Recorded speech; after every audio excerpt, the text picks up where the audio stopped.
தமிழக மக்கள் அனைவருக்கும் வணக்கம். பொதுவாக அரசியல் அப்படிங்கிறது அனைவருக்கும் பொதுவானது.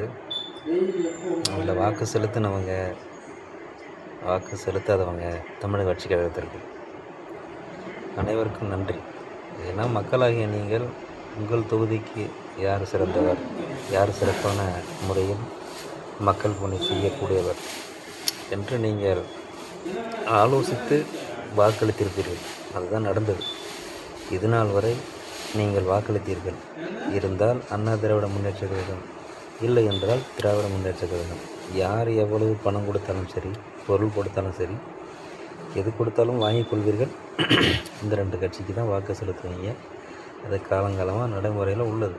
அப்படி ஒரு மாற்று சக்தி, மாற்று கட்சி வந்தால் கூட அவர்களை இங்குள்ள அரசியல்வாதிகள் சுதந்திரமாக அரசியல் செய்வதற்கும் தங்களை எதிர்த்து அரசியல் செய்வதற்கும் விடமாட்டார்கள். காலமாக நடந்தது. தங்களோடு இணைத்துக் கொள்வார்கள். அதுதான் நடைமுறை. ஆனால் இந்த முறை மக்கள் பகுத்தறிவாளர்கள் நல்லா சிந்தித்து, யார் எவ்வளவு பணம் கொடுத்தாலும், பொருள் கொடுத்தாலும், என்ன கொடுத்தாலும் அதை வாங்கி கொண்டு சிந்தித்து வாக்களித்தீர்கள். நமக்கானவர் யார், நமக்கான தலைவர் யார் என்பது மக்களாகிய நீங்கள் அறிவுபூர்வமாக வாக்களித்தீர்கள். உங்களுக்கு கோடான கோடி நன்றிகள் தமிழக மக்களுக்கு. 2வது, இப்போ உள்ள காலகட்டத்தில் தமிழக மக்களாகிய நீங்கள் உங்களுடைய சுய ஒழுக்கத்தில் இந்த சமுதாயத்தில் எப்படி வாழ வேண்டும் என்பதை நீங்களாகவே உணர வேண்டும்.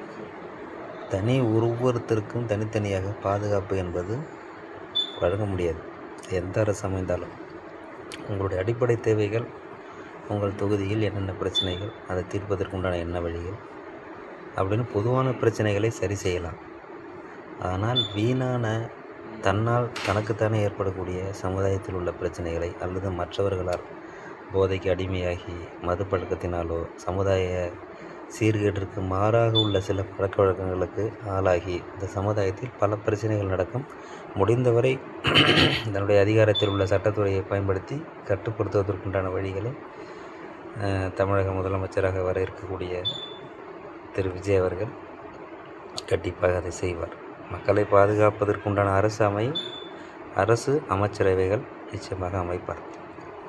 பொறுத்திருந்து பார்க்கலாம் எந்த மாதிரியான அரசியல் நகர்வுகள், அடுத்தடுத்து எந்த மாதிரியான செயல்பாடுகள், அவர் சொன்ன வாக்குறுதிகள் என்னென்ன, அது முறையாக நடைமுறைப்படுத்த முடியுமா, அதற்குண்டான வழிவகைகள் தான் எப்படி என்ன என்பதை ஆராய்ந்து ஒரு 6-7 மாத காலம் சென்ற பிறகு நிச்சயமாக தெரியும். அதுவரை மக்களாகிய நீங்கள் மீண்டும் ஒரு முறை உங்களுக்கு கோடான கோடி நன்றிகள். வருகின்ற நாளை மறுநாள் 7ஆம் தேதி தமிழக வெற்றி கழகத்தை சார்ந்த தலைவர் திரு விஜய் அவர்கள் முதலமைச்சராக பதவியேற்பதற்குண்டான அனைத்து வேலைகளும் நடைபெறுகின்றன. அவர் நல்லதொரு ஆட்சியை தருவார் என்ற நம்பிக்கையில் வாக்களித்தீர்கள். உங்கள் நம்பிக்கை வீண் போகாது, நிச்சயமாக காப்பாற்றுவார். மக்களாகிய நீங்களும் முழு ஒத்துழைப்பு தர வேண்டும். அது ரொம்ப முக்கியமானது. ஏன்னா ஒவ்வொருத்தருக்கும் தனித்தனியாக பாதுகாப்பு கொடுக்க முடியாது சமுதாயத்தில்.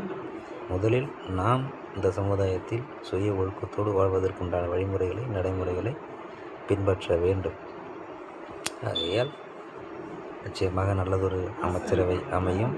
அரசியல் மாற்றத்திற்குண்டான விதையை மக்களாகிய நீங்கள் விதைத்தீர்கள், அதை அறுவடை செய்வீர்கள். அவர் கேட்டது ஒரு வாய்ப்பு, அதை நீங்கள் கொடுத்தீர்கள். அவர் என்ன செய்வார் என்பதை பொறுத்திருந்து பார்க்கலாம். நன்றி, வணக்கம்.